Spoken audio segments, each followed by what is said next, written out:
Arena. Special guest referees, bigs and dogs. Competent half bodies.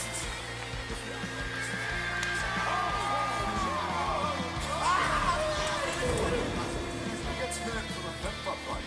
You take a full wallop in the face, man. Welcome to another episode 61 of The Real Wrestling Show.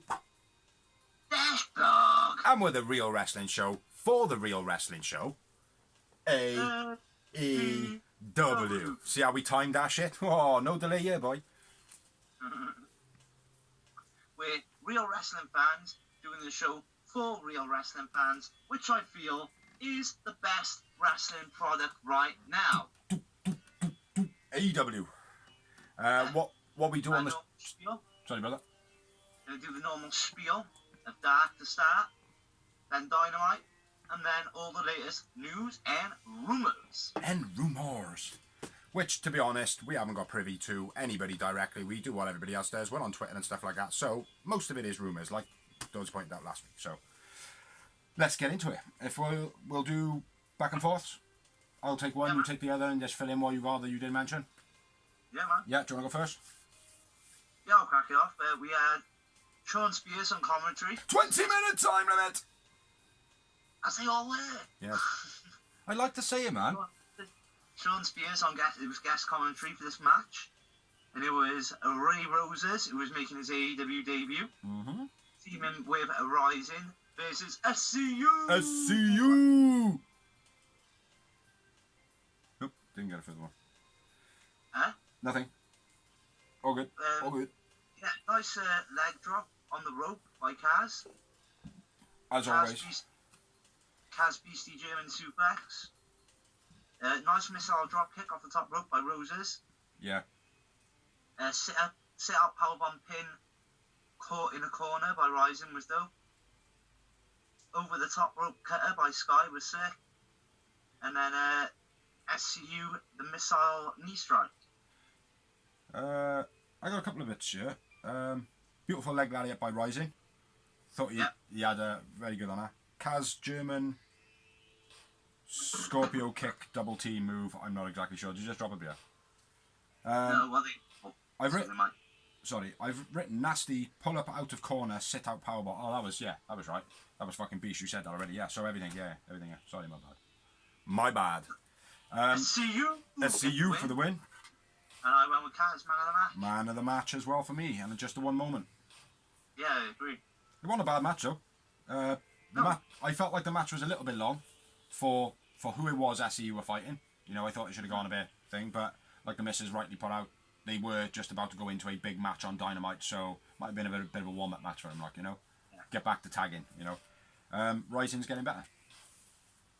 I feel.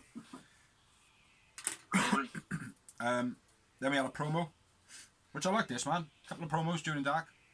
Real promos. Yeah. It felt like there was a little bit of a break, even though it still went on a bit long. You know? It wasn't just right then, ding ding ding, right then, ding ding ding, right then, ding ding ding. Yeah. Right then. We had a Dark Order promo. Silver says that he doesn't want to partner with Colt Cabana. You don't like Colt Cabana. If Brody Lee doesn't like Colt Cabana, then I don't like Colt Cabana. Brody Lee can't stand John Silver, like in all the storyline. Like. Next up, we had another debut with Alex Gracia versus Penelope Ford. Now, she certainly looked good, Alex Gracia, even though I didn't see her face once. I don't think. No. Her hair was just all over the shop, like, but still, she sold everything pretty well, ish. Strange roll up, and then an out. Like, she rolled it up and then rolled out of it by Alex Gracia. It was... Ricky Stark showing commentary at this point. My bad, I did have it at the top of the page, but not on the note. Poor running boot by Penelope Ford. Poor generally from Alex, even though I just bigged it up and said that she did quite a lot of stuff really well. She did, like, do you know what I mean? But some of it was pretty poor. Nasty guillotine to the neck of Alex by Penelope Ford. That was brutal. Absolutely brutal. Lungbower by Ford. Fisherman suplex finish. That's what I got. Yeah. Did you mention it was Alex Gracia's debut? I did, yeah. Okay, cool. Yeah, what else to add there? I had Ford man of the match, which as you did. One moment. Super Sexy gets 2 for me. 2 moments. Yeah, generally it was a terrible match. Alex didn't get ready for any of the moves quick enough. No, she was. She sold well and she recovered well. Yeah. But you could tell she was green. Yeah, I don't think it was green, man. I think it was more... I don't know.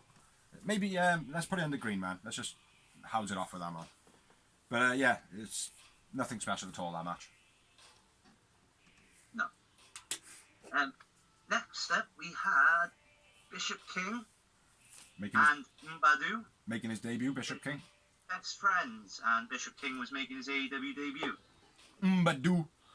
Mbadu. Mbadu. Bishop asked for more from Trent and gets it.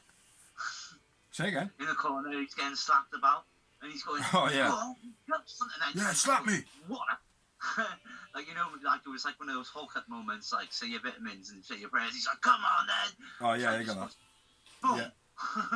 Yeah. Just before that, Trent playing up for Mbadu as well, like bigging him up with his strength, like, "Oh, you're a bit of a beast, aren't you? Fucking beast, bit of a beast." No, that was good. Nice power slam by Bishop though, fair play. Yep. Bishop tries Swanton Bomb, but Chucky T avoids. Yeah. Nice that was as well. Yeah. Half and half soul food by best friends, and then the strong zero. Nice swinging DDT to Trent by Mbadu. Big corner splash by Mbadu was quite nice. Eat defeat and half Nelson Slam, which you mentioned. Strong wheel finish, best friends. Yeah, that's Best all I friends got, win, mate. and I went with Trent man of the match. Trent man of the match. And I didn't have any moments in this. I had one. Not to say it was a bad match, I just didn't have any moments. Nice display from all. Mbadu progressing very quick. Good debut by Bishop, I feel. Yeah, I agree. Yeah, do you want to go on to the promo show? Next up we had Brandon Cutler cutting a promo, basically saying, "You did this, Brandon Cutler, you did this. We have both got the worst records. Now we've got the first ever count out in history." Yeah. And it's a draw. And what did he say the next match was going to... He said something like... Funkin' for the fight, or something like that. I can't remember what it was. Fight until you flop, or something like that. He said, "This isn't over," basically. Yeah. So, some of his other promos have been a bit better. Next up, we had the Dark Order being 5 and 10, Alan Angels and Vance Preston. With the Dark Order, then AJ and Uno are there, and then they disappear. Like they have been doing all the time now, which I think is pretty good. Leaving their wrestlers to do what they want to do. Yeah, Alan Angel running away from Lucha to start off, and then Vance getting in. Nice rope runs from Luchasaurus, then fails on the overhead belly to belly. Couldn't quite pick him up properly. yeah. Miscommunication. Sorry, what? Struggle. Yeah. Miscommunication between Jungle Boy and the ref for the pin when he's got him on a mat, and Jungle Boy's like, "What's going on?" Like, I think that was a genuine fuck up. Cartwheel lift up powerbomb by Lucha, where he cartwheeled over him and then rolled him up in a gut wrench type style. Didn't know if I liked the cartwheel bit, but I certainly liked the gut wrench from the floor and up over. That was cool as fuck. Like, didn't need to be done. The cartwheel, it was just there to make it look better. Yeah, but it was good how he come out of it, because when he came out of the cartwheel, he had hold of his ribs, you know. So it did make sense. Just he's a big guy. Don't know if he needs to do it, like, you know. Yeah. Nice sway kick. I think it says sway kick by Alan Angels on the apron. Oh, where he does like a swing around with his legs and scoops Luchasaurus' legs, I think it is, or Jungle Boy's. Textbook suplex by 10. Very nice. Nice missile drop kick by Alan Angels. Quite a lot of energy in that. Lucha clears house. Pump kicks nice. Nice something. Don't know what that says. Marco says hit the pedigree to Jungle Boy at one point. Hit a pedigree. Yeah, extinction for the finish. Double team. So Lucha. A couple more things. I should mention, sorry, 5 and 10 were versus Jax, Jurassic Express. My bad. Jungle Boy Luchasaurus. Overhead belly to belly was nice by Luchasaurus, even though he struggled, like we said. Nice clothesline by Jungle Boy. The beastie stiff clothesline in it. Yeah, off the ropes. Sid sent by Jax was beast. where he uses Luchasaurus's back as the extra top rope thing. And then, that was about it. Jax wins, and I went with Jungle Boy man of the match. I went with Luchasaurus. And three moments. Two for you, three for me. Good match. Lucha was a beast in this match. Alan Angels looked as though he shit himself. Yeah, a lot of the times, so I'm noticing Luchasaurus struggling with moves again, like he did the choke stand right in the beginning. Yeah. Being a big guy like he is, some of the faster moves I don't think work for him. I think the problem is, like you said, he's doing these cartwheels and stuff like that before these big moves. He doesn't need to, and it probably puffs him up. Probably, yeah. Not saying blows him up. Not that he's not fit, but there's no need in doing extra flips and flops if you don't need to, like. Well, being a bigger guy with more mass, you're going to use up more vascular anyway to do that, like. I mean, so, you know, not to say that he shouldn't do it. Again, more special occasions, you know, like. Do it smart. Yeah, but very impressive by Luchasaurus. But yeah, Alan Angels genuinely looked like he had shit himself in that match. Did you notice? No. You know, the massive wet patch right underneath his leg. Right, yeah. It wouldn't be the first time it's happened, bro. I know that, mate. I said that to Mrs. Like it happens regularly in wrestling. For those of you who didn't know. Next up, we had another promo, and it was Luther and Serpentico. John Cruz. Yeah, decent promo. Saying that they want the blood of Pillman and Griff, basically, essentially. I'm gutted that Luther didn't talk like this, like, and stuff. You know? Yeah. Get away. I love it when he does that, mate. He makes me laugh every time. Saving that for Jericho. Yeah. You know, they're best mates. Yeah. He was the best man, wasn't he, at Jericho's wedding? Yeah. For those of you who don't know. Next up, man, on you. Over to you. Next up, we had another AEW debut for Cesar Bononi. And Sean Dean versus Gun Club. Pow, pow, pow, pow, pow, pow, pow. Guns, shoot. Cesar choke throws Austin into the corner and makes him tag in his old man, Billy. Yeah, I like that. Yeah. Is that already gone? No. Oh, the way you said that, it was like, yeah. My man of the match was... Big leaping boot by Cesar, that was beast. Yeah, got that. Flipping neckbreaker, then DDT by Austin was sick. Yeah. Catapult clothesline combo by Gun Club. Famous by Billy, Gun Club win. And I went with Cesar Bononi, man of the match. Me too. Match that shit. How many? Just the one moment. I had 0. A bit of a stupid choke off between Billy and Donani. Didn't think it needed to be there. A bit too early, maybe. Very old school. Billy selling. This is Hulk Hogan style, like. Yeah. Billy selling well for Bononi. Strange spine buster. Yeah, pretty much the same though. Yeah. That's all I got. Okay match. Billy overselling a little bit though. Yeah, I think that's his Bononi's got some presence. I like him for a debuting. Yeah, he was pretty good. He forced himself into the picture, you know what I mean? Yeah. In a match, so yeah, well done. Next up we had a real stupid promo. Did you notice it? Yeah, well, I seen it. So the Nightmare Family. Oh yeah, yeah. I said it to the missus straight away. I was like, well, Ali was literally just in a promo. Yeah. Is that what you're referring to? Not Ali, Anna. Anna J, yeah. Like she was literally in a promo about 5 minutes ago. Yeah. Fucking idiot. So yeah, basically Nightmare Family say they're going to backbust the Dark Order, and Brandy makes a complete and utter prat of herself by saying, Anna J, I would shove these silver boots up your ass if you were in the building. But you're not here tonight. Next match, very first thing you see in the front row, Anna J. Yeah. Yeah. Brandy Rhodes doing her best to fuck stuff up at the moment again. I like Brandy. To be fair, it might not have been her fault. It might have been a script she was given. Like, it could have been. It could have well been. Like, do you know what I mean? That's no doubt. It doesn't even mean that promo was cut right then.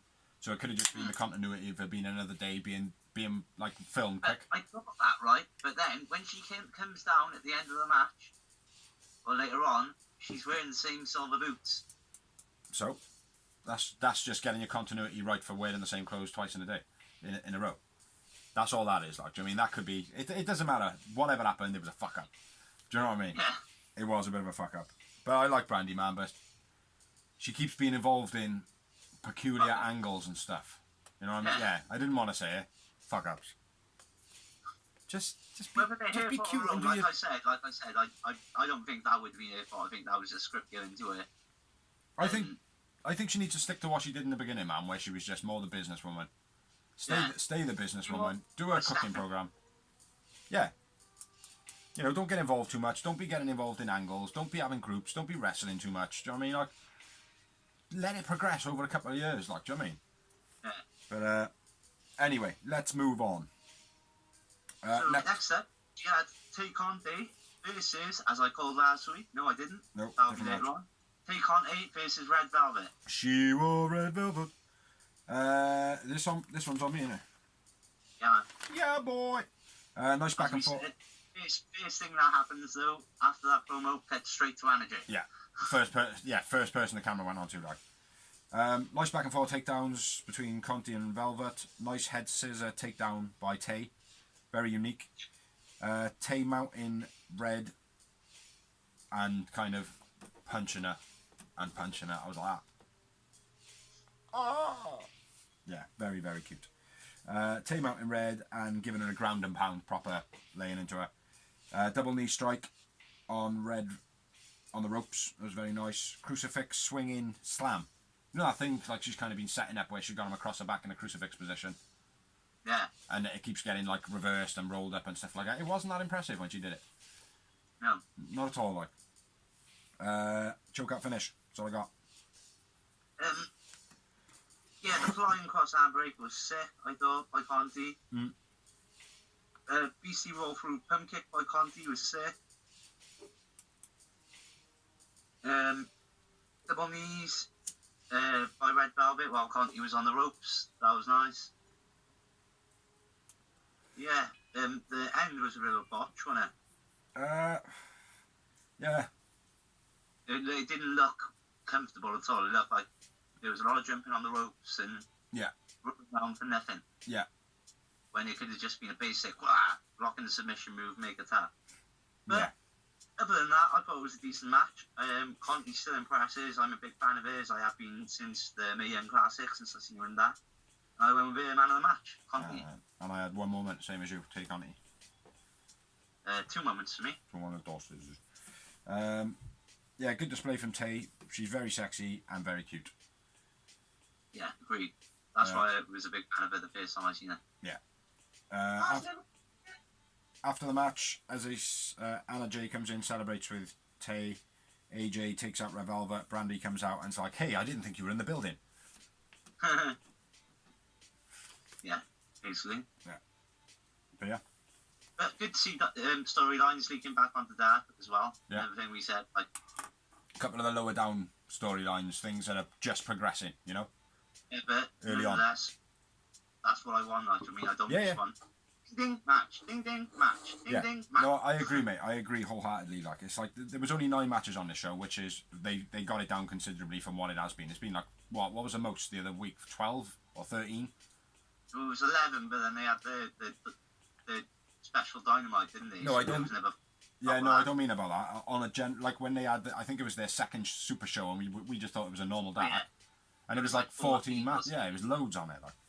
But there's only 9 matches, a couple of promos as well, so it's a good mix, like. So over to you for the next one, Britt. Next up, we had Griff Garrison and Brian Pillman Jr. Talking about promos, this led up from a promo that was earlier on the other night. So this is what it was building up. Chaos Project, which is what Luther and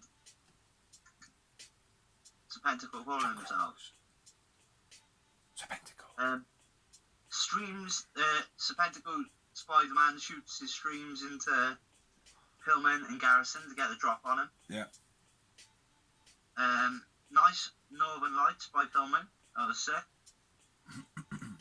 Pillman, big top rope spinning crossbody was sick. Nice front slam pin by Garrison, but Luther stiff boot to the face to break it up. Beastie stiff boot. He just goes Yeah. Have it. Right to his face, mate. Top rope powerbomb, knee drop combo. And then the Chaos Project to get the win. Yeah. Sorry, man. Yeah, it was a decent match. It was an okay match. It wasn't spectacular. It was okay, though. Yeah, I went with Brian Pillman Jr. man. I knew you were going to do it. Serpentico. Serpentico! I had bit of a squash match. And I had 0. Bit of a squash match, that one was. Yeah, I think they're trying to push Chaos Project, don't they? Well, Yeah. obviously, yeah, just from what happens on Dynamite. Yeah. They're just developing a tag team, innit? That's all. Yeah. Yeah. Next up, someone who is quite growing on me, and it is Rationale versus Nyla Rose. Rationale. Quite liking her match. She's very, very entertaining. Nyla was with...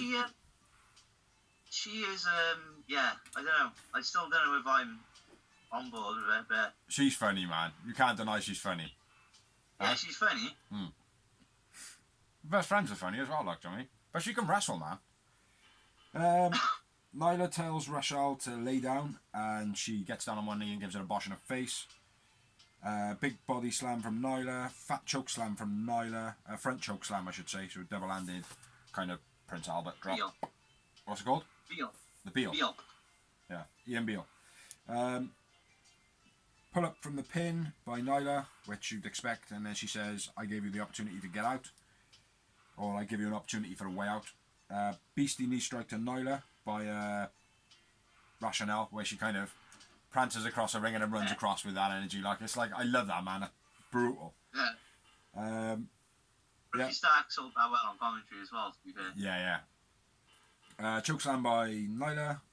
Nyla caught Rationale in a jump off the rope move, set out powerbomb. And then that is it, pretty much. That is the end of the road. Yeah, man. Nyla wins. I'm a Nyla man of the match. I went with Rationale. Nyla, and I had one woman. One moment for me too, rare. Yeah, she's warming on me, Rationale. It was more of an entertainment, this was. I don't know where the Nyla and Vicky thing's going. I'm not feeling it at all at the moment. You know, I'm not feeling the presence of it. She doesn't need it, does she? That's the problem. No, yeah. Because she can cut a promo on her own. Yeah. She doesn't need a manager because she's a beast in it. I'm not knocking Vicky Guerrero as a signing because I think she's a brilliant signing and any exposure, she'll bring exposure. She's Guerrero, simple as that. Yeah. But I don't know if I would have put her with Nyla Rose. Maybe I would have gone with Bret Baker maybe over and not like Rabbi as a pat, like a thing like that. You know, someone more smaller, like I mean that it's believable they need someone to help them, like. Yeah. Yeah, I'm just not feeling it though. But yeah. That's it. That's all we got for the match. Yeah, I agree. So next up we had the mini main event of the evening. See how I did that? Oh yeah, that wasn't me talking. That was Dorsey talking. Which was the Natural Nightmares versus Thor and Colt, which is John Silver and Colt Cabana. Boom boom, Colt Cabana. They were with Evil Uno and Natural Nightmares were with Brandy. John Silver complaining about tagging with Colt again on the ramp. My first note is Colt talks QT off when when QT comes over and he goes to it. He goes to it. Colt and Colt's like, don't you dare do that! I haven't hit you, have I? You fuck off! Like, he's like, oh, okay. Walked off. Colt and Silver working nice as a tag team. I thought they were real good chemistry between them. Even though John Silver was kind of playing that apprehensive tagging game, like, I mean, I don't really want to tag you, but you know, you're doing it right, man. You know. He's good, John Silver. He's wicked. Fair play. I didn't have many more notes after this, mate. I had Dustin's front flip. Nice brainbuster by John Silver. Nice shove German pin by Silver while Colt guarded him like. Well, that was nice to see where. I'm seeing a lot of that at the moment in Dynamite and Dark. A lot of teams backing each other up. Like FTR are great at it, like, do you know what I mean? Yeah. Yeah, go on. Backbreaker Batliner combo by QT. Yeah. Senton off the apron onto Silver and Colt Yeah, by Dustin. Silver and Cabana not on the same page. Costs them. QT hits the Diamond Cutter. Natural Nightmares win. Yeah. And I went with John Silver, man of the match. I went with John Silver, man of the match myself. 2 moments. 3. Yowie Wowie. Outdid me on most of these tonight, man. Bit of a poor main event. Good storytelling though. Yeah. And yeah, overall it was an okay show. One too bad. So yeah, that's Dark out the way. Now moving on to Dynamite. Pyrotechnics. So yeah, good show this week. Fizzled out a little bit towards the end, but the first 2 matches were absolutely fucking awesome. Yeah. So go, bro, go. I mean, kicking it off right away, I thought possibly it should have been the main event. I thought before the show anyway, possibly should have been the main event. Yeah, Just like storyline behind there. I was surprised it was the first match, but then my I brain, genuinely thought it was going to be the main event. yeah, my brain automatically then went, wow, they got to open with something fire, like they always do. Do you know what I mean? Like out of the gates, hot, you know. Well, we have ragged out the last couple of openers, not big time, but No, they've been a little bit lackluster, but you know, you need to have a break now and again. It's been their first 1 or 2 times in all the time they've been on, like so. It wasn't even bad. It was just not as good. You know what I mean? So exactly. But yeah, fire this match. yeah. Darby had a video right at the beginning as he's coming out, showing. Not sure who it was, the fella. No, not me. I think he's a rapper, basically saying that Darby's going to kill you. Yeah, and then slides him down a wooden slide in a body bag Yeah. onto mud and gravel and stones. Like what a nutter! I love him. It reminds me of the shit that we used to do as kids. Like, do you know what I mean? Hey, do you want to go on this rope swing? Yeah, but that's made of wool. Ah, it's all good, man. Yeah, but it's like 100-foot drop. Ah, it's all good. Don't worry, we'll both go on it. Yeah. Do you know what I mean? Some other fucker will go on and break their necks afterwards. I'll put their arms and necks. Yeah, and then be called chicken. True story. Starks goes for Darby Allin, but Darby counters into a submission. It goes for the spear, sorry. Yep. Oh no, I got something before that, man. Darby doing the quick drop kick straight away. Beast. Yeah. Gotta get that in there, man. That got a moment for me anyway. He does it regularly, bro, so. He does it regularly, mate, but not a fire pop like that. Like, oh shit, didn't see that coming. Like, it was a good reaction from me. Yeah, and then I got Starks goes for the spears, Darby counting into the headlock, which I thought was very unique. Yeah, it was good. It's not original. I've seen there loads of times, but it's hard to do well. Mox is the type of person who would sell it well. It's more of a streety brawler type thing. You know? But yeah, he sold it so good, man. Yeah, it looked real good. Darby's monkey flip then. The side monkey flip. That was cool as fuck as well. And Stark sold it beautifully, mate. The way he floated up. You know what I mean? Like he just kind of hang time on him was great. This is matches where both of them shone, I thought. They were both fucking brilliant. Yeah. You had a nice snap suplex on the apron by Darby. Yeah, near perfect. Yeah. Beastie tope suicida. Fucking drives Starks right into the guardrails. Yeah, landed hard on the floor with that, like. Power rammed him into it, mate. That was sick, mate. Like, everyone's doing it in AEW at the moment. Straight into the guardrails. I keep saying it. Like, you know what I mean? But that looked fucking brilliant. Like. Yeah, Darby has always had a good dive out though. Yeah. Always, because he just does that shoulder block / coffin drop. Starks, what he was doing, he was just like, I'm just going to take this. Like, I'm just going to stand here and just get smashed. Yeah. And he did, like. Yeah. He's doing brilliant, both of these, man. Then my next note is Cage coming out. Brian Cage comes out. Yeah. Like, I didn't think he needed it, but I suppose with then immediately Will Hobbs coming out for the save. Obviously, the link between Will Hobbs, Darby, and Mox in recent weeks. Yeah. Made sense. Yeah, you know, it kind of did, but there was no need for it. You know. I enjoyed it, mate. I thought, yes, but I completely forgot about Will Hobbs because he's not that big a guy at the moment. He's not in your head like Yeah. If Cage was beefing with Moxley, well, Moxley's coming out now, like, I mean, because he wasn't fresh in my head. Yeah. Obviously, as soon as he went out, I was like, oh yeah, well, I'm safe. Well, Cage come down, like, and I thought, oh, well, someone's going to come out. I didn't know who, like, but yeah, Will Hobbs come out and all that, but I just didn't feel like he needed to be there in the match. Like, it worked to a degree, you know, but I think it took away from the match a little bit. Darby flipped off the apron by Starks with his hands crossed over, flipped over, quite a heavy landing on that one. That was nice. That was beast. Then I got a note on Ricky Starks when he got the submission. When he got him in the submission, I think he got him in a leg, a single Boston. And then making a big... half crap. Yeah, and Darby's crawling to the rope. And Ricky Stark releases it before he gets to the rope. And he's down, like, going, oh, like that. Like, proper playing it like he couldn't hold the move properly because he was in pain. Rather than just be like, oh, I can hold this forever, like, because wrestling is what it is, like. And they were showing as though they were fatigued in this match really well, like, you know. That's what I said with this one, mate. It was a toss-up, 50-50. It could have been 50-50 man of the match for me, like. Yeah. It was hard. Like, yeah. It was a hard pick, man. The Sunset Flip Destroyer by Darby. Quite nice this week. Yeah. Again, Starks took it really well. Don't know if it was Starks or the way, just because of the move, but it was sick. Yeah. Darby's... Then we got Darby with a armbar. Armbars. Armbars. Ricky Starks is crawling to the rope. Yeah.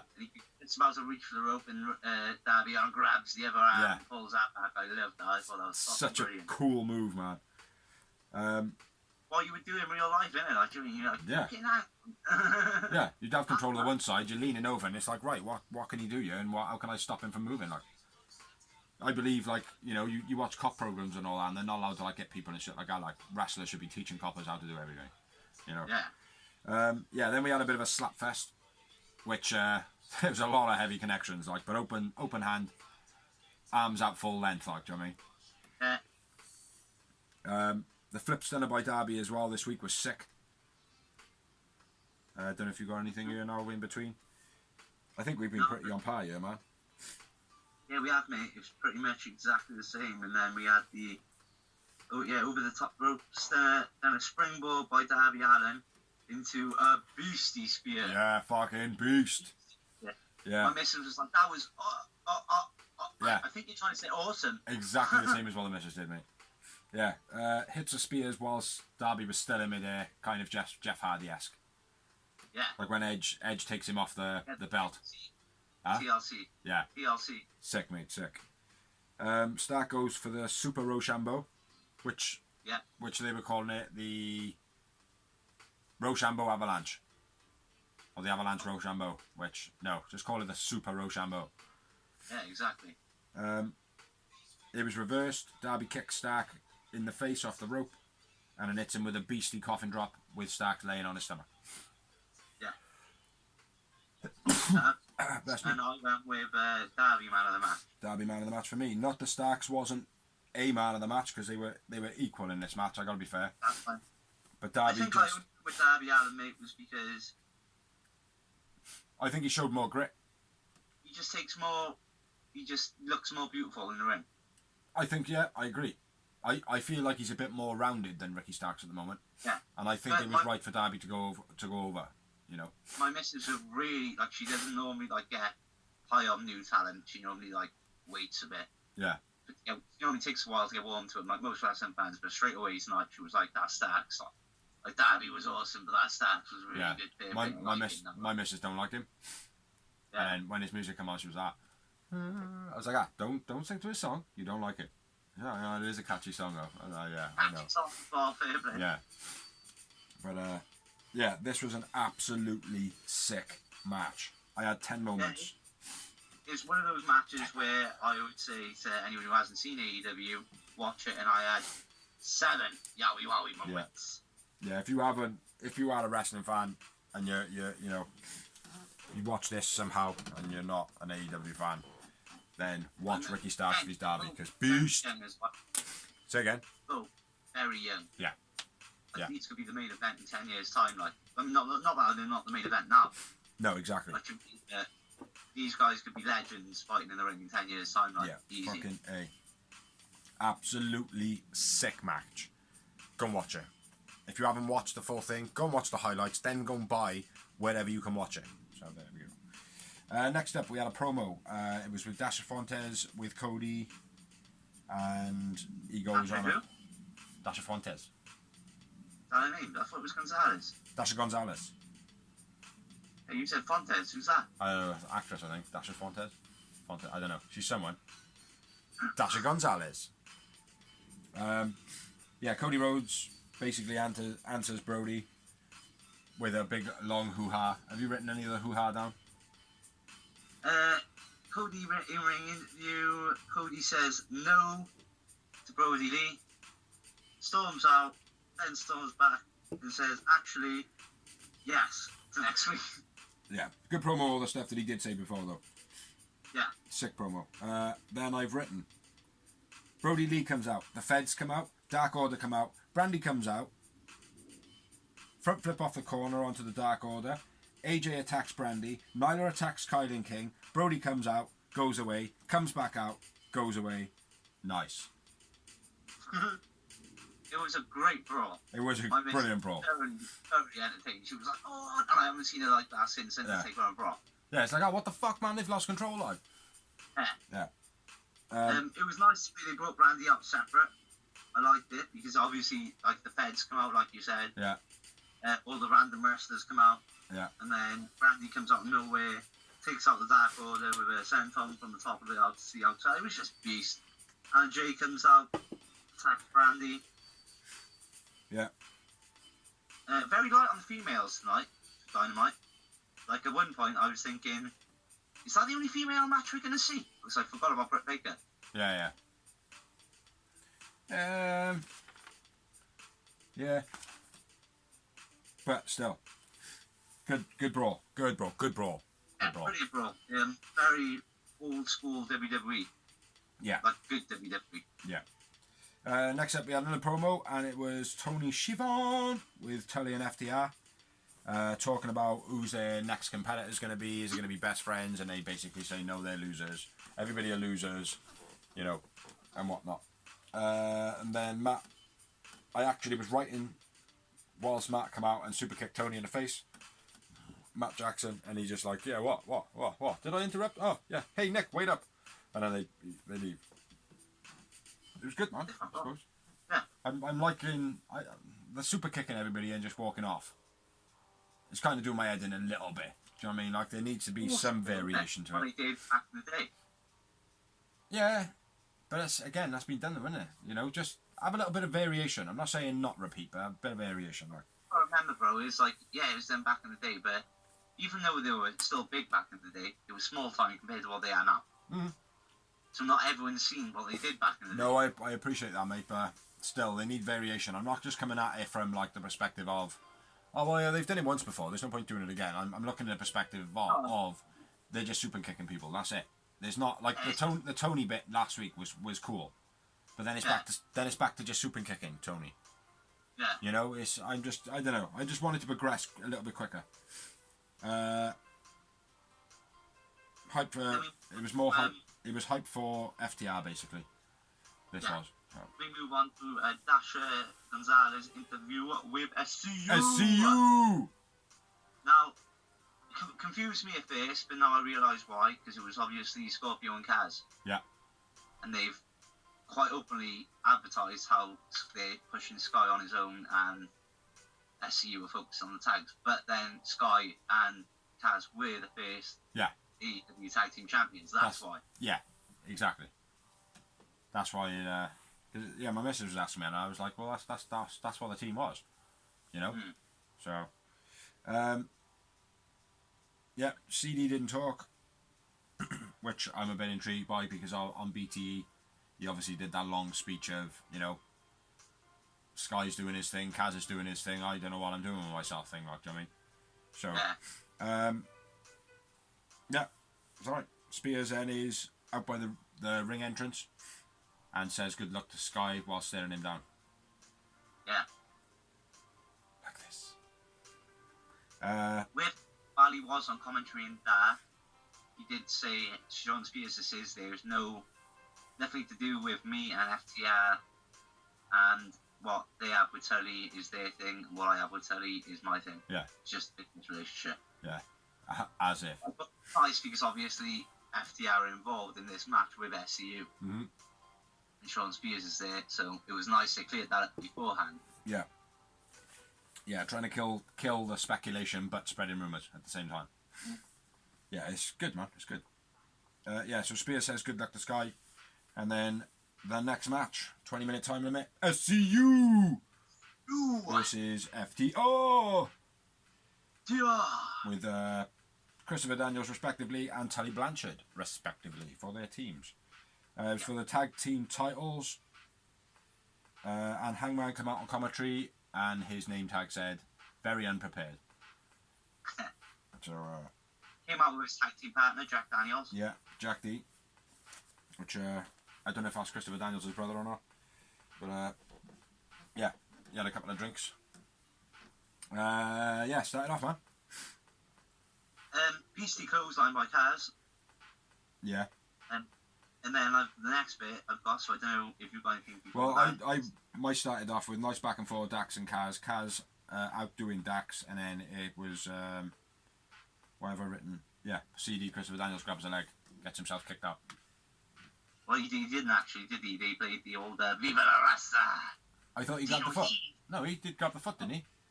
He didn't. No, he played it. He was Eddie Guerrero style. Oh, I didn't see that. I thought he did generally grab the foot. He didn't actually grab the foot, and Cash just... Daniels didn't do anything, mate. Cash just ran off the rope and went, oh, just fell on the floor. He did an Eddie Guerrero, a proper old school Eddie Guerrero. Oh, I didn't see that. Very clever. Just played it and pointed fingers, and that's why the commentary was sort of like, but the ref didn't even see it because nothing happened. That's why there was nothing there to see. Yeah. I didn't notice that. I like cool. That. It reminded me of Eddie Guerrero, and it doesn't get done often enough. Like, I mean, pulling one over like that, just being smart. Yeah. Yeah. Fed sends Christopher Daniels to the back, where he shall spend the rest of the match in jail.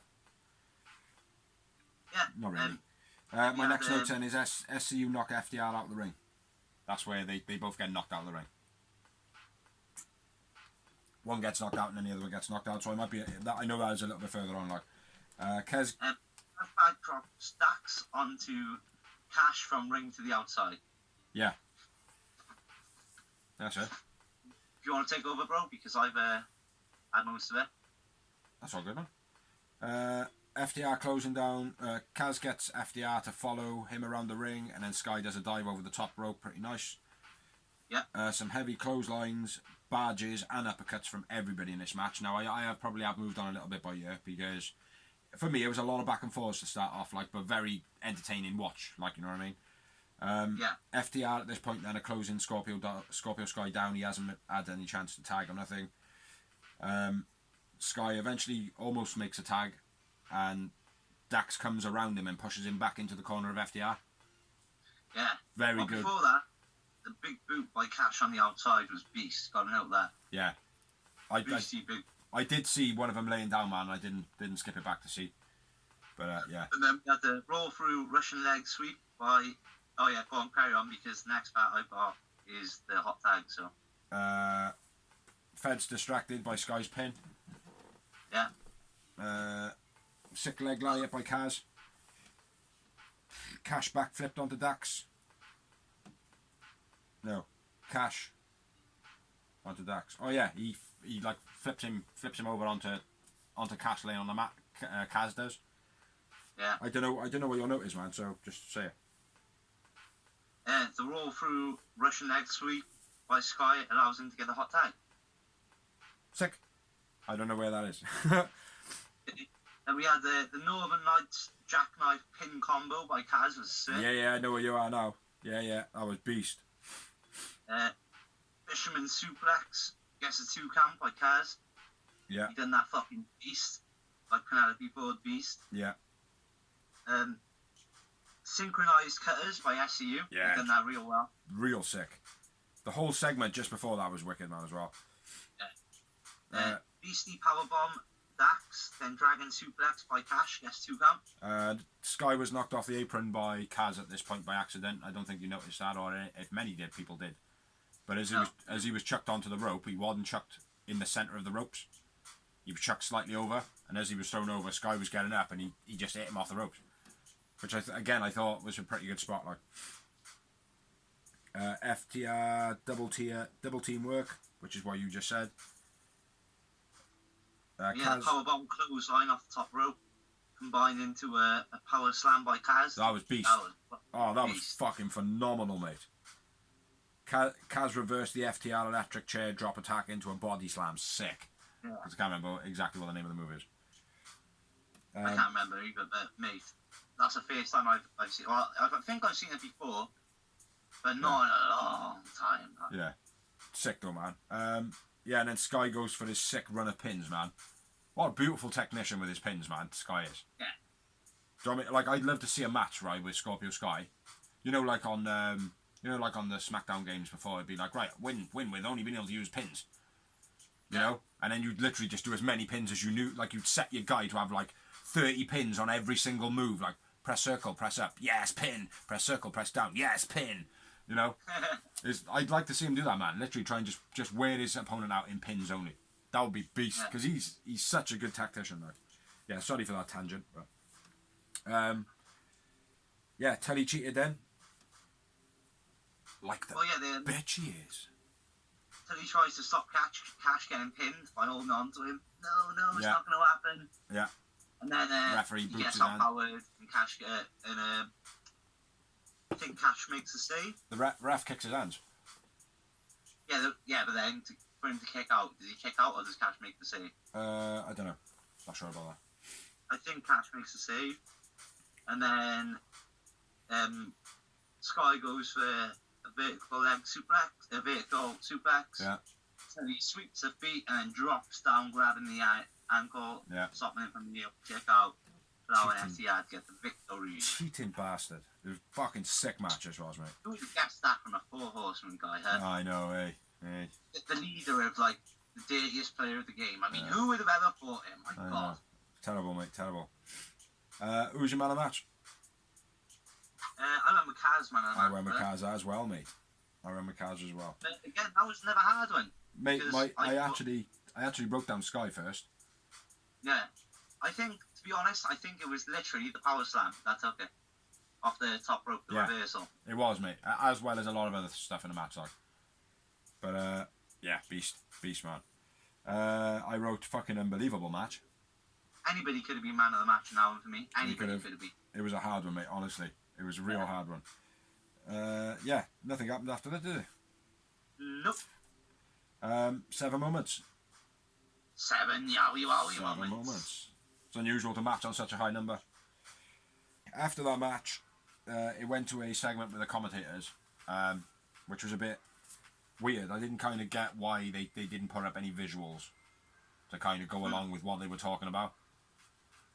Yeah. Like just saying across the bottom of the screen, you know. But tournament apparently for a chance to become #1 contender for the AEW title.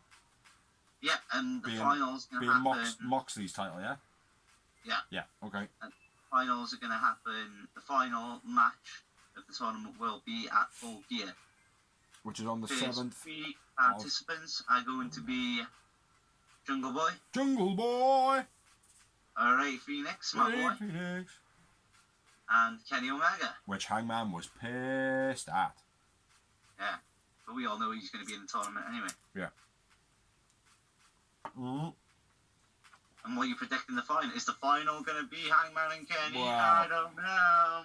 Maybe. It depends, doesn't it? It probably will be, like, but it depends who else is in there. But yeah, the likeliness is that is what it's going to be. You know? But it made me wonder why Hangman came out during this SCUV's FTR, because as a tag team competitor, you could be saying, well, I'm out here to watch FTR and SCU because they're contenders to my chances. But then he could also be out there for FTR because he's still wondering, are they my mates? Even though he was commentating saying, we're done, even though I've known them for all these years, we're done, blah, blah, blah, blah. Yeah, screw it. That's what I thought originally. Is he going to go out there and screw them? Like, yeah, there was that about it as well. Like, do you know what I mean? Like, God, is he there, like, back in SCU? You know? I genuinely leant towards, he's scoping the competition as a tag team competitor, like, you know. And then when Omega, when it was like released that Omega was going to be in this tournament, he was then like, right, I gotta go. You know, just got up, took his wire off, and off he went. Like, I mean, it was obviously planned, you know, but the storytelling of it, like, you know. Oh yeah, it was done amazing. I thought it was done good. Yeah, I thought it was done really well. Like, so. Yeah. So let's move on to the next one after our unregistered, I must say, pissed break. That's right, pissed break. It was Orange Cassidy with the Breast Friends versus What? 10 What? with the Tag Order. What are you talking about? No, it wasn't. Not at all. I'm skipping a whole page. Hold on a minute. Let me stop you. Let me stop you before you start, mate. Let me just explain to people what happened there. Fuck Vince. Carry on. It was Isaac Cassidy with Mark Quinn and Matt Hardy versus 30 years almost of Chris Jericho and the Inner Circle. Yeah. Matt Hardy has a chair. He has a chair, ladies and gentlemen. Which, yeah, I suppose it was probably the right thing to bring with you in the circumstances. Cassidy starts fast. Yeah, storming Jericho. With a flurry of pins and forearms, punches, kicks, whatnot. Yeah. Next note, Isaac into the guardrail. Yeah. There wasn't anything. Well, Cassidy shots Jericho to the outside. Yeah, and then Isaac into the guardrail. My bad. Yeah. Then Luther, as Jericho goes over the guardrail, he kind of puts his arm out for Luther and then gets up and instantly attacks him, and then it was only a matter of time before it happened, wasn't it, like, I mean? But yeah, he attacked Luther. Luther then clotheslined him back over the railing, sold it wicked. Yeah. Swanton Bomb gets a 2 count for Cassidy. Yeah, nice I was. Started being a bit cocky then going. Whatever names they want, right? It's a Swanton Bomb. It's just certainly. Yeah, the names. Yeah. A plancha suicida diver. No. Yeah. Swanton. Yeah. If you don't want to call it a Swanton Bomb, call it a Swanton dive. Yeah. Do you know what I mean? Just call it the Swanton. The Yeah. Swanton. And then get someone like Falabar doing it and call it the Swan Ton. You know what I mean? Yeah, gets 2 count for Cassidy. Yeah. Ortiz fights Cassidy while the rest backs turn. Yeah. From the outside. Chews on his ear. Yep. Nice back-to-back suplex by Jericho as always. Yep. Bit of a botched vertical suplex by Jericho. Yeah, I felt like Cassidy was trying to reverse that, and then it just kind of went a bit tits up, like. Kind of like he was meant to reverse it, and it didn't happen, and Jericho was like, "Fuck you, you didn't do it good enough." Yeah, now I'm taking you down. Yeah, that's exactly what it felt like to me as well. Jericho stands on Isaac's chest as well at one point. He like walks over him. Do you see his chest go down? Fucking mental, man. Fat fucker. Yeah, after the reversed suplex botch, Hager hits Isaac from the outside, hits him in the back when the ref's back's turned. Jericho sold that brilliantly. He just kind of stumbled off and pulled the ref towards him, as he does. Nasty cutter to Jericho then. Nasty fucking cutter. Yeah. Fuck me. His mouth was bleeding, wasn't it? Mm-hmm. Yeah, as soon as botch, wasn't it? Yeah, as soon as he landed on me, I reminded her, I was like, I said to the missus, watch this. She said, oh, what? And I was like, watch. Oh, no, that's nasty. And I was like, yep. And then she was like, oh, he's bleeding. Yeah, so yeah, nasty cutter. Nasty ass cutter. Cassidy counters Jericho's lion salt and then comes back with one of his own. Yep, let me stop a sec. A little bit earlier on, Isaac did a dive to the outside with loads of spins in it. Yeah. I forgot to mention this just before the Luther bit, and after this point, Hager's nose was split open, and then they play on a little bit, his nose was split. I think it was that moment in the match. So yeah, lion salts. Jezza did his first, and then Isaiah does his. And then the code breaker. Code breaker by Cassidy was nice. Fair play. Second move consecutively of Jericho's to be used on him. Springboard by Isaiah, but then gets caught with a beastie due to spare. Have it. Yeah, sick. But my only issue with it, and it wasn't an issue really, is when he jumped off, he just kind of went like it was like he was doing a swan jump or something. Right? I don't want to say swanton because it wasn't. Oh, fish. Floppy. Yeah, you haven't done that in a while, has he? The floppy fish. No. Oh, what a prick. That was beast. That one. I used to love that. Where we at, man? End Yeah. of the match, though. Yeah. End of the match. Jericho wins, and I went with Jericho man of the match. Isaac, man of the match for me.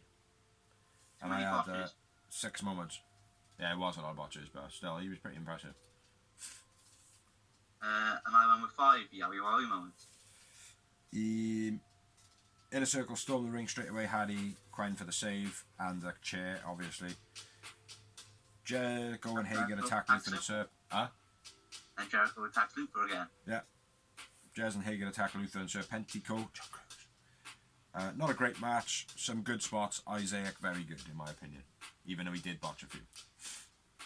I thought he, for considering what he looks like in tag, I think he did well as a single competitors, I think is what I'm trying to say. It's worth noting that it was his first AEW singles match as well. So yeah, when you pointed at that... Was it? Definitely. I thought it was his second. First, Steve said it on commentary, so... Yeah, they say sometimes people are debuting Yeah, when I they thought don't. it first. If I think it first, then I'm right. And then Yeah, I will double check. I will double check. I won't double check. 'Cause it can't be asked, but can't be asked. Yeah, next up we had another promo, and it was Kip with Miro in an arcade. Some guy turns up Apparently a world record breaker. of pretending that he won arcade games. Apparently, Oh, cool. so he said that he won the world record for playing Pac-Man or whatever, but he actually didn't. And then he became famous from it. So I think, but I don't know. I don't care. Absolutely shitty promo. Miro looked cool though. Yeah. Next up, we had another promo. Dasha with best friends. Basically saying, how do you feel about not getting the title contendership, blah, blah, blah, blah. And then FTR turn up, say their bit. Best friends go to it and they flinch like a couple of bitches. And then Orange Cassidy calls him a wiener. Which is quite funny. And what FTR walked in there saying, they walked out doing. Yeah. Not FTR, best friends. They walked off being the comedy act, the tag team. Do you know what I mean? Yeah. But they will go to the top, man. They will. Yeah, definitely. They're probably the ones I would stick it on next, if I'm honest. Although Chucky T is not over as well as he should be. Yeah, I agree. Trent is over massively. Trent could be a single standout. Yeah, but then you've got Orange Cassidy rolling with him as well, like, do you know what I mean? So it'd be cool. Exactly. It'd be cool. Next up, we had, from the promo, Orange walks out to face 10 of the Dark Order. Not 10 of them, because there's only like 8.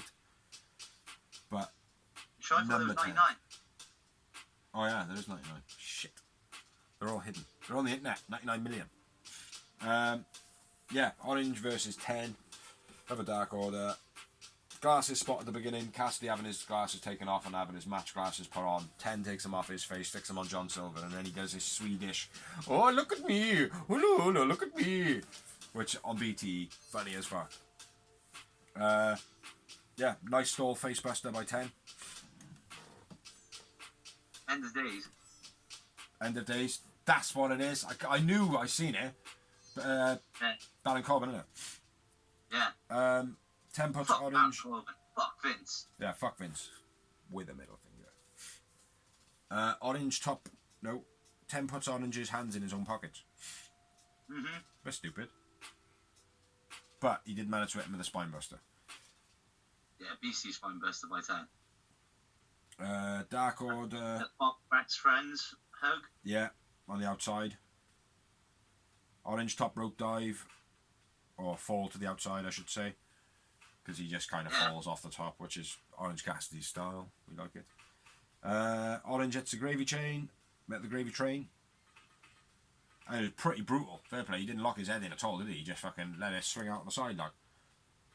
Yeah. Pretty sick. Brutal finish. Very, very efficient. You called it the gravy train, yeah. Yeah. Eli Drake. Eli Drix, the gravy train. Yeah, Orange Punch, then the Beach Breaker. Is that what he calls it? Yeah, I think The so. gravy train. Yeah. Yeah, Beast. Yeah. Orange wins, but I went with 10 man of the match. I went with 10 man of the match myself. Just the 2 moments. I had 4. Yowie Wowie. 4. Yeah, nothing else to add to that. Go on this one, right? Because you are the Jericho fan. MJF goes into Le Champion, Jericho's locker room, the Inner Circle's locker room, with gifts. He chucks everyone a nice jacket, except for Sammy Guevara. Hint, hint, get rid of Sammy, hire me. So, Yep, that's what I think it's it's all going. about anyway? What's this all about? Are you asking me? Do you want to join the Inner Circle? Do you want me to join the Inner Circle? No. Do you want to be in the Inner Circle? Do you want me to join the Inner Circle? Listen, No, you listen. Guy, do you want me to join the Inner Circle? Do you want me to join the Inner Circle? So there we go. There's your promo. That was a good promo. It was alright, man. What else do we have? Sammy goes to say, "What a loser!" And then Jericho says, "Hey, maybe he's not." So Yeah. I think Sammy's going to be the one that's going to be edged out, like, and I think he should be. Yeah. You know. Yeah. It's time for him to spread his wings.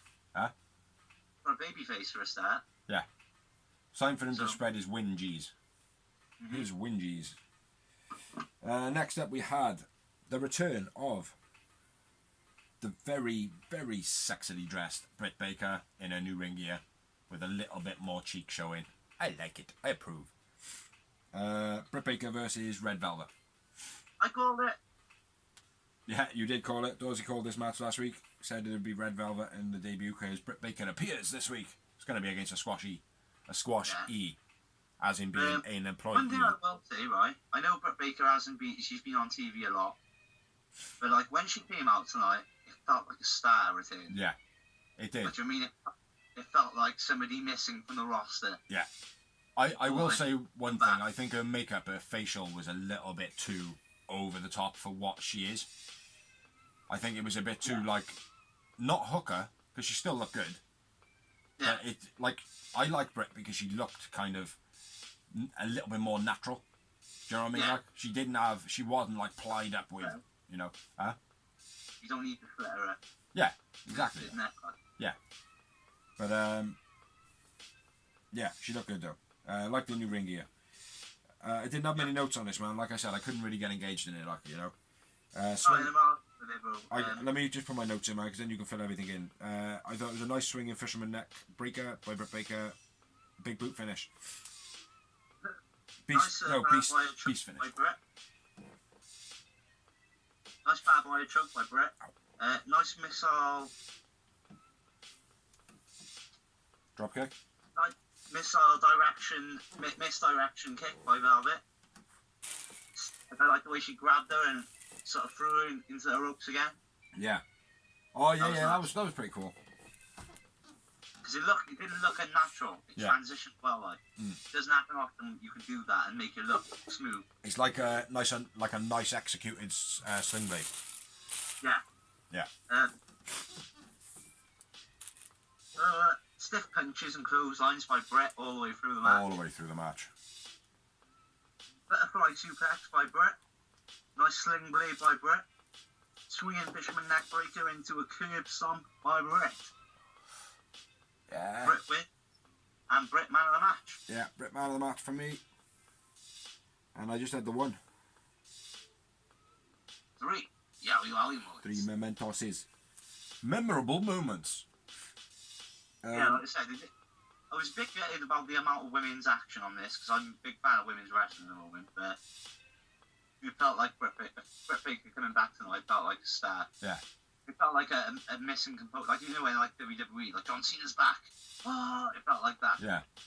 But there was no hoo-ha around it though. There was no like not hoo-ha, hoorah, like no like Bret Baker is back. Blah blah blah. Oh, guess who's making a debut back tonight? Oh, not debut, but you know her return tonight. It was just. Yeah, we had it last week. Yeah, Bret Baker's going to return. That was it. Like, it wasn't like first promo of the night. Bret Baker doing a promo, cutting a promo for tonight. Like, you know, it's just she's back in the ring. She's fighting as though nothing had happened. You know, so yeah, it was good. Very very impressed. But I just couldn't engage in the match. She did attack. Yeah. Red Velvet. Got her in the lockjaw with a glove. Statement. Yeah, it's like. They can't put your hands in their mouth because of COVID, but they can get someone to put their hands over the glove, put it in on someone's hand, using their hands, and then put their hand in the mouth. Yeah. Smart. But not this in the company or anything like that. It just goes for any fucking rule at the moment with this COVID shit. Yeah. And then I've got promo matches. Oh, that's my bit, isn't That's your bit, brother. This bit is made for Dawes. He's the one that tells you what matches are gonna be next week. Next week. Next week, we got 30 years, my boy Jericho. And it's undisputed how fucking much of a guy this guy is a G. Now, like, those of you who don't know, I think a lot of you forget, the first ever WWE Undisputed Champion was Chris Jericho. And for me, it was an actual Undisputed Champion because the big companies literally gone out of business that year, being WCW, ECW. And he bound those belts. The only other competition was TNA, which, like I said, was on pay-per-view for their weekly show. Mm-hmm. So they weren't really a competition. So for me, Jericho was the first ever Undisputed World Champion in wrestling ever, since back in the day. Yep, I agree. And then he was first ever AEW World Champion, and then all the other shit he's done. So, welcome to Jericho. So 30 years of Jericho, I'll be celebrating that shit. And then we've got Chaos Project versus Jericho and Jake Hager. Yeah, set up from Not a sure if rivalry. that's a match I'd have for his 30-year anniversary, but well, it is his why best not? mate, It is so his it's a match best mate. he would have. Yeah. Be like, what do I want to do for my 30 years? I don't know, I want to fight my mate. I want to give my mate the opportunity, because I can. You know what I mean? Well, look, we've been questioning what they were going to do with Luther Yeah. since Jimmy Havoc left. Yeah. And they're certainly utilising him at the moment, man, with Serp. John Cruz. Exactly. Next up, we've got Brian Cage versus Will Hobbs. Just announced it will be for the FTW World Heavyweight title. Yeah. That's because Brian Cage is not going to lose it. Win. Huh? Which means Brian Cage is going to win. Yeah, of so course. the problem with all these stupid stipulations. Yeah. Yeah, bit dumb. Damn. Then we've got They a call match me I'm quite dumb. looking forward to. The TNT title dog collar match between Brody Lee versus Cody. Yeah, that's going to be good, man. Yeah. That's going to be very brutal, I think. entertaining. Yeah. Not brutal like Brody versus Mox. It's not going to be none of that shit, like. But I think it's going to be a lot of choking, a lot of like dragging each around by the neck. Huh? It's going to be a lot of cringe. Like choking and Yeah, hanging. Like doing. I would imagine it's going to be some hanging over the top rope. Maybe using some Titantron stuff, like, you know. Mm-hmm. That'd be pretty cool to see, actually. A lot of chain whipping. A chain over the top of a Titantron, so both of them are like tippy-toeing. Yeah, so they have And to still they can pulling each other like. Yeah, like pull one of them, lean back and just lay digs in while they're hanging, like, and gripped hold, like, something. October 14th then, which will be the year, the Dynamite, I believe, the year anniversary. Yeah. AEW title match, whoever wins the main event of the evening tonight. Yeah. Versus Lance Archer with Jake Roberts for the AEW World title. Then Eddie Kingston comes out and gets an in-ring promo with ref Bryce Rensburg. Yeah, you weren't happy. It was a good promo though, I liked it. Yeah, nice to get the refs involved in that, as people, because they are people, you know. Mm-hmm. Yeah, they go to attack ref Bryceburg after he says, look, we're friends outside the ring, but in ring is professional, eh? You were choked out, I was looking after your own safety. Yeah. You couldn't defend yourself, so we called the match, that's why you lost. Yeah. They all start surrounding him, and yeah, it's pretty cool. Acted out nice, like good storytelling for what it was like. You know, Eddie Kingston just seems to be bringing grittiness to AEW, you know what I mean? It's very WCW, mate. It is very WCW. It was good, man. Very entertaining, like. Yeah, so on to the main event of the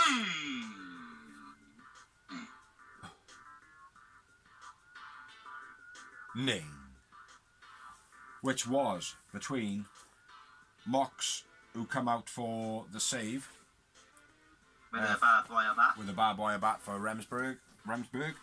He gets in the ring, blah blah blah, protection mode engaged, and then Butcher comes out wearing an apron, and then basically kicks the fuck out of Mox. Yeah. Sean Kingston had the pick of who his title contender. This was for the AEW World title, by the way. Eddie Kingston. Eddie Kingston gets to pick the opponent. You did say Sean Kingston, which I think is a singer. Yeah, you said that last week. Kenny Kingston, I said last week. All right, yeah. Next week it'll be Kingston's Town. Eddie Kingston got to pick the opponent, which was Butcher, and he goes, "Yeah, you get by Butcher." Which is Ring the bell, Bryceberg, ring the bell. Iceberg, ring the bell. This, right, was an awesome match, but after all the other matches I'd already seen, yeah, it was so lackluster. It was so lackluster, like in the what I wanted from the main event. See, if they had switched this match with Ricky Starks and Darby Allin match, I think it would have been perfect. Because this match was fire. It was still a great match. Yeah, but the world title on the line first match. But it's like they're two bulls, isn't they? Let's be fair. Moxley and Butcher, they're two bulls. And that's not my favourite type of wrestling. Really. Yeah. What do you mean? This is what I like. Butcher was impressive. Oh, mate, they were both brilliant, like I said, but compared to like the other matches. Yeah. I know exactly what you mean, mate. I felt the same. It's like with the Bret Baker Red Velvet. I wish it was somebody who was slightly more than Red Velvet, because I think it was a bit dull. You know, I think Red Velvet is quite dull. You know, I don't see anything to her like at all. You know, but then I like Red. I think she's quite good. But then this match then as well, it was like, right, okay, then Mox is just gonna have the shit kicked out of him. He's not really gonna do anything, and then he's gonna get up and he's gonna kick the fuck out of him. Like, I mean, like. Exactly the same with Isaiah. Like, yeah, he's going to get the better of Jericho. Jericho's going to sell like fuck, and then he's going to hit him with a Judas effect. You know? Yeah. Not to put a dampener on it, because we know what wrestling is and how it works and what we would like to see and shit like that. Like, but this, it just didn't have enough. There wasn't enough crazy moments from Mox, maybe.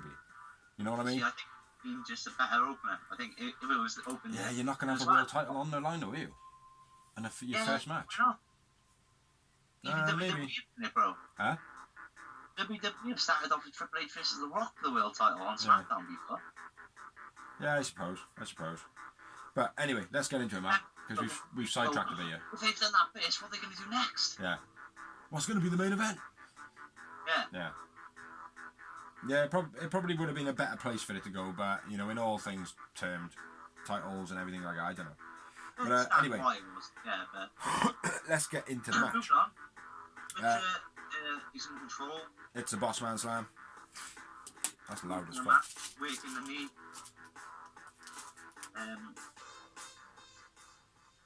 Very loud that was. My bad. The cameraman while he's getting tangled up in the ropes by Butcher. Did you notice that? Yeah, they replayed it, didn't they? That's what happened in Dark. We didn't mention the Nyla Rose Rationale match. Yeah, Rationale boots the camera. Proper fucking took out Camera 9. Yeah. Out like. Camera 9's down. Camera 9's down. We need to clean up in Camera 9. It happened. Not as bad in this match. Yeah. Nice neck breaker, then big boot by Mox. My first note. Cross bar by Mox, but reversed into a single leg crab by Butcher. Yeah, my first note is a leg move on the apron. Yeah. That's my first one. So up until that point, man. This was all after that. So. Huh? This was all after that. So. Focusing on Mox's leg. running body slam by Butch was beast, as it always is. Yeah. Butch fucks up the stretch muffler. Now you know where I am. Yeah. It would be proper struggle to the point where he hit that. Yeah. He's like his leg was all like kind of there and shit like that, and he was just like, fuck it, just twist the ankle, and that was it. Like, so yeah, that was a bit shit. Yeah, it was shit. Beastie clothesline by Mox. Yeah. And then Butcher crossbody into the guardrail was sick. Yeah, that was wicked, man. That was proper ECW style, mate. Yeah.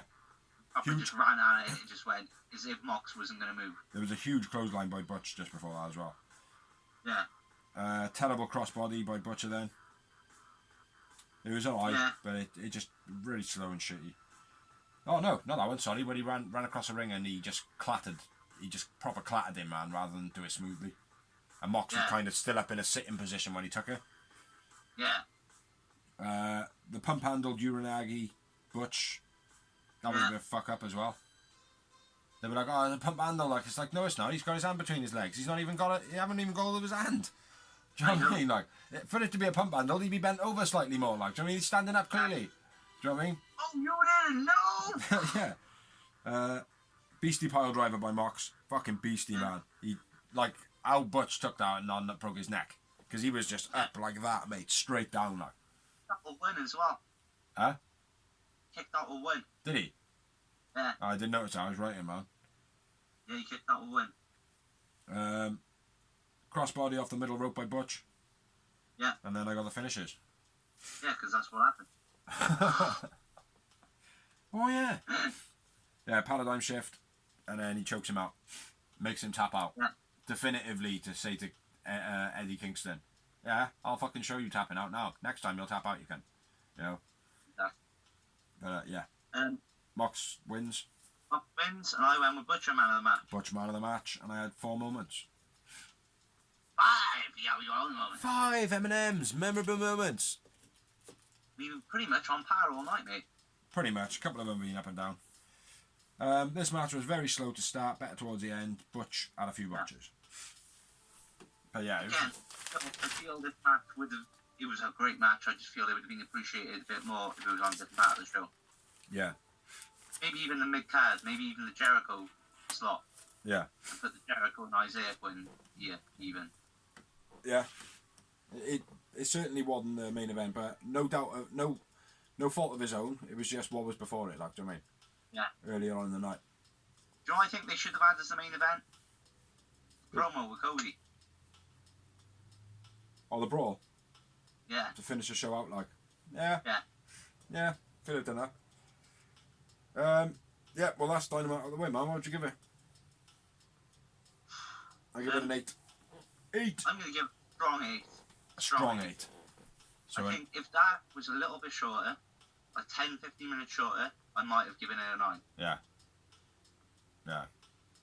I'd give it an 8, man. I'd give it an 8. It was good this week. Showed me solidly all the way through. There wasn't a bad match on the card. There was not a match on the card that I go, that was shit. Yeah. It's just there was some that were pay-per-view class. Yeah. Like, you know, the Derby match, Derby and Starks, Yeah. and SCU versus FTR, they were just both out of the water, mate. Out of the water. Yeah. You know, smashed it out of the park. Jericho and Isaiah was decent for what it was as well. Yeah, like we said, a couple of botches in it, but nothing, for me, nothing too substantial. But yeah, very very entertaining overall, like. So yeah, that's Dark out the way. That's Dynamite out the way. Now on to the news. And rumours. Mainly rumours. Mainly rumours. So first up, The Rock is to appear on Impact Wrestling. Now this is a rumour. For The Rock is to appear on Impact Wrestling for Ken Shamrock's Hall of Fame induction, which would be very odd to see. Yeah. But not completely out of the ordinary, considering that he has bought that XFL off Vince, or bought it from underneath Vince's nose. You know. But Vince, The Rock's very popular, so he can probably put money into something that Vince can't because he's not very popular. Exactly. The Rock's not Vince. The Rock for Prime Minister. Yeah. President. Prime Minister. President. What you got next, bro? I'll have him as Prime Minister as well, bro. Fuck it. Yeah. Yeah, you do it. Do you smell what The Rock's cooking? No, what's The Rock cooking? Wiggle it. Makes sense.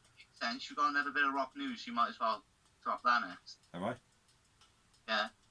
Oh, yeah. TV show. The Rock doing a TV show about his growing up. Lots of different people in it playing various ages. What's the name of it? The new, sorry, I will have a look now. It's on mine. The Young Rock. The Young Rock. Yeah. But I'm not sure what it's going to be on, but I think that he is actually funding a lot of it himself. So, yeah. Go for it, bro. TNT / Warner Brother executives very happy with Dynamite and Tony Khan's writing ability, especially, and the way that show has managed to progress, especially during the COVID times. Very, very good praise. Yeah, especially since we lost the number one guy, which a lot of people were worried that the number one guy from TNT, which started AEW and Tony Khan, now with the rest of the band, left the company or was released from the company. Yeah.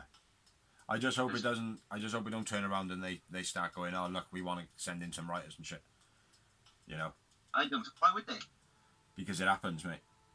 I know it does, but I think Tony Khan and he's a strong enough person to go, not happening, bro. Yeah. Hopefully, mate. Hopefully he'll turn around and say, no, it ain't happening. Like, if that is the case, like, I'm just going to shut shop. You know, I'll pay you whatever I owe you and I'm shutting shop. You know, that's it. This company will not make you any money anymore. Simple as. Do you know what I mean? Like, so, but, yeah, that's what I got on the rock. Where you go next? Or was that you next then? Alright, go on. So good. Joey Wyatt files lawsuit against the hashtag Speaking Out movement for defamation of character. Yeah, which is a little bit bullshit, man. In my opinion. Well, if he's innocent, like, do you mean, then fair enough. Like, there was a lot of accusations about him, mate. A lot of them. Do you know what I mean? I don't know if there's a lot of them like that. I can't see it being the case. You know, I knew he would be the centre of it because he's a seedy character. Huh? At the same time, after all this time, why would he be coming back? Because he needs. That's what he does. That's what he does for a career, mate. He needs to try and make money somehow, like. You know. I suppose. Anyway. If he's guilty, fuck him. If he's not, exactly. But I don't think them problems are going to leave him alone for the rest of his career, mate. No, they won't. Next up. Sometimes you get them to fix, even if you're not. Yeah, exactly. Next up, New Japan Pro Wrestling president resigns. Harold Meij is MEIJ or MIEJ, one or the other. I don't know because I don't write stuff down quick enough, or maybe I write it down too quick. But yeah, New Japan president resigns. Any reason why, or? No, not really. Not at the moment. I don't think. Is he old? Not really. No, he's about 60. You know. Okay. But I was very surprised that he doesn't look Japanese. Doesn't look Japanese, like, but you know. And his name's Harold. But anyway, next bit of news. Retribution from WWE have been quarantined for 2 weeks. Although they've tested negative for coronavirus, they have been in contact with someone who has been tested positive for coronavirus, so they have to quarantine for 2 weeks. That's why they are off TV currently. COVID-19 outbreaks have both been reported in WWE and AEW now. So not to go into like, oh, this person's got it, this person's got it, and that person's got it. That there are people now in both companies that have been in contact with it, and are kind of having a small outbreak, if you like. Yeah. But yeah, hopefully they contain it. So. It's official. I touched on it last week. But it's official. Tegan Knox has torn her ACL, which probably fortunately the end of her career. Yeah, probably. Unfortunately, I'll have to agree. Yeah, sad. If she does come back, it's only a matter of time before something else goes wrong. Yeah. Unfortunately. Next bit of news: Randy Orton, RVD, and Katie Forbes done with Impact. Good, because Katie Forbes is a whore. Yeah, I agree. Got nothing against whores, but she particularly is just a tramp of a whore. They left on good terms. Yeah. He was working the last storyline. He was working on pay-per-play, which was basically pay-per-match. So he wasn't actually contracted anyway. Mm-hmm. Yeah, they've left on good terms, so they're welcome back, and you know it's all good. But you know, obviously he's going to go somewhere else. What do you reckon? Not AEW, hopefully. I hope so as well, mate. Especially with Katie Forbes. I hope he goes. Just smokes. WWE. They won't have him, mate. He got an eyesight problem. He's going to I heard that, but then also I've heard rumours that he's talking to him like. Well, I've heard there's rumours that he's talking about going back, but I wouldn't think on a wrestling level, because they won't clear him because of his eyesight. It come out in his wedding, all his divorce stuff, mate. Yeah, I know. Anyway, what we got next, bro? What we got next? Change that, can they? Let's be fair. Huh? They can change that. What? What, fix his eyes? Make that medical not clearance go away for 2 weeks. Yeah, I know that, mate, but still. Anyway, what's next? Next up, I have Raw's ratings go up despite competition from big American sports. I'm going to say big American sports because I didn't write any of it down. I don't know what it is because I'm not in America. NBL, FBA, FDA, RBG, Blue. No, because they have big things that are considered big sports over there. I know. Like for example, Cardiff City is big where we are. Yeah. It's fuck all everywhere else. Of course. Yeah. You know, like Shucklepuck and shit like that, mate. They got weird games like Octopush, which is a real game. Chess boxing, which is a real game. But no, despite like I know there was big names like NBA and stuff like that. I don't know, for example, it was definitely NBA, but there were some names I recognised, but there were so many I just didn't even bother writing them down. I just went, Raw's ratings have gone up. Yeah. Fair play. Yeah. Well, good on them after all this time of being shit. Still nothing compared to AEW though. Agreed. Right, I'll leave that one to you because it was yours. Sonny Kiss suffers abuse online because his ass is as good as a chick's, and homophobes don't really like that. Well, which I'm not gonna sit around. I'm happy. I'm happy with who I am. I know my manhood and all that, right? Sonny Kiss has got a phenomenal ass for a dude. Do you know what I mean? yeah, Like, just like a woman's. My missus Fuck says all the stuff homophobes. like that. Fuck off, mate. You would love it if my ass was as good as that. And I was like, yeah, fair play. You know, doesn't mean I'm going to fantasize about men, like, do you know what I mean? But anybody who's like, oh, Sonny Kiss needs to put trousers on. Fuck off, you dickhead, mate. If you're going to think that, why wouldn't you think about women putting trousers on? You fucking... yeah, exactly. Why doesn't it accept you misogynistic prick, like, do you know what I mean? Yeah. Yeah. So, yeah, fucking idiots. So you got next, boo. What you got next, boo? NWA send out surveys in emails to wrestling fans, I think to their subscribers, the people that subscribe to NWA Power on YouTube. Oh, at least they wouldn't have had to send out too much paper for them four fans. No, there's quite a lot of fans. I'm joking, bro. Sent out emails, basic questions, asking, would you want to carry on watching NWA if they came back? You subscribe to the WWE Network, blah, blah, blah. Basic wrestling questions. Yeah. So obviously they've lost a lot of talent recently. Big talent. Yeah, and they weren't being paid a lot anyway. By all accounts. Well, they wouldn't be, would they? How can you pay them money when you've got a tiny ass? on their contracts anyway. On their contracts, apparently the money wasn't that high. The company couldn't have been pulling in much money because they're free on YouTube, so they're not going to pay them Exactly. that. And their arena is tiny. Exactly.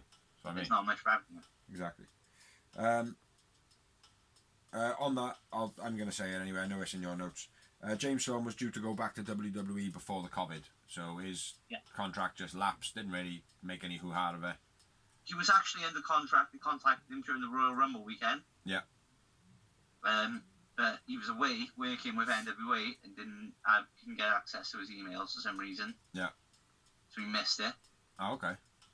Spoke to Billy Corbin about it when he got back. His contract wasn't it, but Billy Corbin was like, listen, if WWE are offering you, I'll let you go, not a problem. Yeah. They pretty much done everything but signed the contract, and he was set to appear after Monday night after WrestleMania. Yeah. And then obviously, COVID hit just before WrestleMania. Yeah. They kept postponing up until the last time you spoke to him was July. Yeah.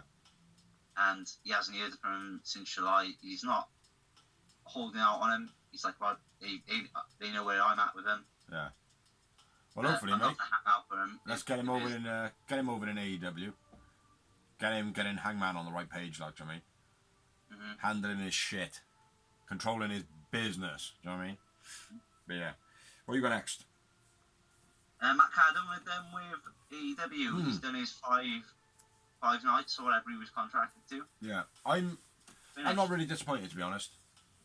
Like, No, I mean, I wouldn't be it's disappointed. weird, right? Because Matt Cardona is the one wrestler we've always said, if he leaves WWE, he'll be a massive star. He'll be a massive star. It's just come too late, hasn't it? Not so much too late, man. I think he needs to find himself a little bit more now, not just be the guy who plays up to the cameras like he's been taught to do. Mm-hmm. That's the problem, mate. He's too. Oh Lord, oh Lord, oh Lord. Like that. That's his. Be honest, He's just too flamboyant for a. Impact. Huh? He'd be good. Yeah. I thought Impact for me. I would put EY on AEW. Mm-hmm. I would put. Who we're talking about now in Impact. Matt Cardona. And I'd take EC3 over to AEW as well. But Matt Cardona is more of a character rather than a. Like, they're all characters in AEW, but he's more of a glossed character in the pantomime world. Yeah, he's more of a pantomime wrestler, whereas AEW is more of the gritty wrestler, you know? So, but I agree. Move on, man. All Elite Wrestling signs appear on Raw. In the Thunderdome, in the centre of the screen. Yeah. Like, bang, slap bang in the middle of the advertisement. It's like, well done to that fan. Bravo. Yeah. Bra fucking oh. Oh, one more thing, which I think that fan would appreciate. Fuck Vince. Yeah. Yeah, so that's my next bit. What do you got? Kenny Omega working closely on the new AEW video game. It won't be out anytime soon, so don't compete. It's going to be competing with WWE Battlegrounds. Yeah, what is Battlegrounds? Is that on a PlayStation, on Xbox and all that shit, or is it just on your mobile phones? Oh, it's on the PlayStation, all that. It is it? It's like a Mortal Kombat style. Oh, okay. Not like it's brutal, but you know, it's not wrestling. Yeah. But they're more like uppercut. It's more child. Yeah, bunk. All right. Well, with that said, I've written as old news because apparently it did come out on 10th of September, which is quite a while back now. AEW trademark, All Elite Wrestling, Elite General Manager. They applied for it on the 8th of September. The 10th, yeah. They applied for it. It wasn't confirmed. What are these, man? Yeah, they also trademark Elite GM, and they also trademark AEW Elite GM. So if they bring back GMO, they'll have to buy a PlayStation again. Yes, indeed. Yes, you fucking will. I'm still on the PlayStation 3 old school, we baby. will be playing online shit. My next bit of news: WWE is being is potentially being sued for the use of Randy Orton's tattoos in games. So on that Battlegrounds, there's all his tattoos are on there, and apparently this woman is not really given authorization to use her images. But Randy Orton is under the impression that he owns all the rights and stuff like that. So at the moment, she has been given permission to take the lawsuit further. So it's whether or not now she wins the case. So. Fair enough. Vince will probably just chuck her a mill. Yeah. Sure. Yeah. I've already announced it during the show, but we didn't touch on it properly, but I'm just going to go on it again. 8-man tournament announced for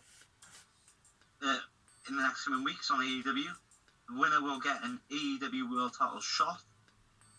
The final will happen at Full Gear, the next pay-per-view. And so far, the first three entrants will be Jungle Boy, Ray Phoenix, and Kenny Omega. Yep. Should be good. And my last news is Miro thanks John Cena for teaching him how to wrestle better. Tidy. A little bit of news on Miro. The way he learned English was through Tupac. Nice. Yeah, that was a pretty cool bit of news. Well, I still got quite a bit of news, man. Angel Garza has injured himself, hip injury. Don't know how serious it is. Don't know, but Angel Garza is Garza Jr. Yeah. Yeah. Animal of the Road Warriors, apparently before he died he had kidney issues and other underlying health problems. But it'll probably go down as COVID. You know. because we're in. I don't mean to laugh. That's bad. Sorry. No, it is what it is, mate. The laughing is because it probably will go down as COVID because they will take the piss. It's not COVID. He probably had. He clearly had kidney issues, like they've reported, but you know. Ryback says that WWE will be better when Vince is dead. I agree with Vince, but fuck Ryback. I agree with Ryback, but fuck Ryback. And fuck Vince. And fuck Vince. But fuck Ryback too. Jim Cornette sends a cease and desist to Sonny Kiss and Joey Janela. Well, actually, he sent him to the lawyer of AEW. So they can't use the new Midnight Express. Fuck Jim Cornette. Being a bit of a dick, man. Tay Conti reveals she had to see a therapist to wear her ring gear. Yeah, she said she used to like wearing like shorts. Yeah. And the long sleeve tops, which she did a lot in WWE. Yeah. Pretty much. Yeah. I think she's only done it in AEW. Yeah. Where she hasn't for him. Yeah, but she wears a lot of bikinis and stuff like that, and she feels comfortable in that, but she can't wear a ring gear, which maybe she feels as though she's going to come out of her gear. Like, I mean, what's that? She did touch on that on Twitter, but she was like, it's different taking a photo in the privacy of your back garden or to being out somewhere where your clothes might come off, like, do you know what I mean, like, or anything like this. It's how you feel in your head, isn't it? Like, but she looks phenomenal. So Tony Khan, this is football related now, but it's still Tony Khan wrestling. It's soccer. Tony Khan gets a pounding from the Premier League fans and the pundits being commentators, refs, blah blah blah, whatever, for tweeting about the loss of their 3-0 loss to Aston Villa. Yeah. Basically, he is the owner of the company, being Fulham FC, or his dad is, and he's a CEO. But basically, he being that shouldn't be tweeting stuff about the managerial parts of it. Like, you know, that's happened in the past before. You should say we need new centre backs. Yeah. You should be saying we need to strengthen our squad. Yeah. And then rather than the centre backs now going, is it, boss? I know Dave and Darren ain't as good. Tom and Darren ain't as good at their jobs as they should be. Yeah. But you know, we couldn't afford anyone else, so we got to deal with them. That doesn't boost those guys with confidence. Mm-hmm. So yeah, hopefully that kind of tactic, keep it in Fulham. Don't be bringing it to AEW. But that's why he calls this soccer. Yeah, and that's all I got. That's the last bit of news I had, mate. And I agree. That's the last bit of news I have. Yeah, it's quite a lot. Yes. Quite a lot. There's probably some we've missed today, but yeah. But yeah, that's everything. That's Dark talked about. That's Dynamite talked about. That's the news talked about. The rumours. The rumours. Yeah. Thank you everyone for watching. Thank you everybody for listening. Thank you everybody for sharing. Thank you everybody for liking. Thank you everybody for letting us share on your pages. There are a lot of you. I have updated some of them. I might not have updated them all. So if there's anybody that I share to on their page and I've forgotten you, and you do look this up, it's at the end of the video. Like, we thank you. Like, I mean, like, thank you, Africa. Thank you, Japan. Thank you. Alanis Morissette. Thank you, everyone.